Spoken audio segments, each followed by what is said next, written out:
This is Matt Godlewski with Stewardship Financial Advisors Investment Committee, bringing you this week's snapshot edition of The Pulse. Here's what we're watching this week.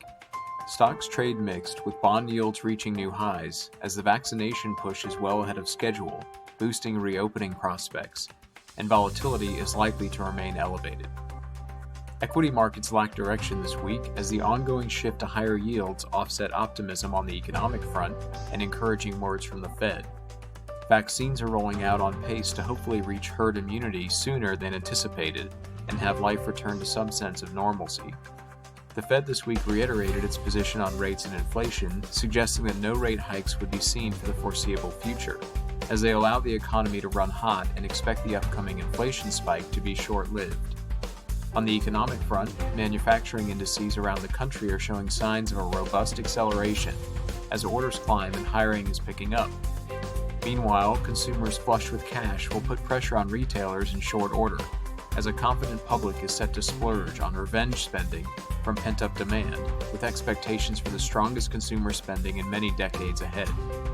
All eyes were on the Federal Reserve and bond yields this week, as the central bank assessed the state of the economy and laid out their intentions for the coming quarters and years ahead.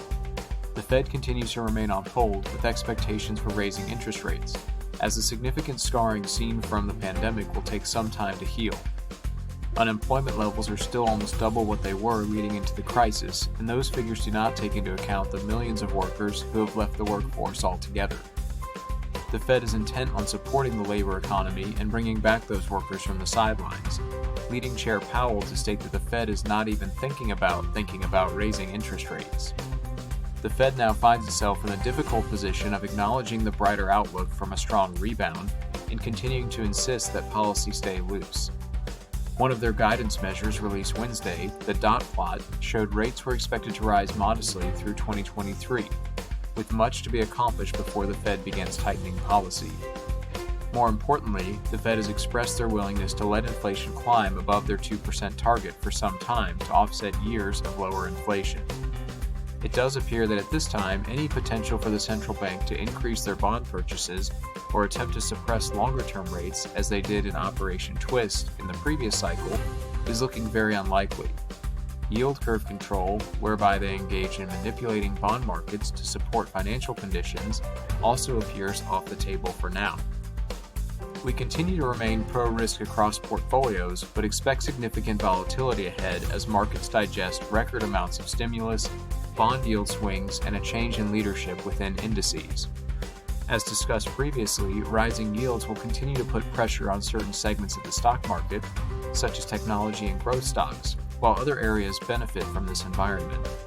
This volatility is a stock picker's dream, and we anticipate active management to thrive during this time.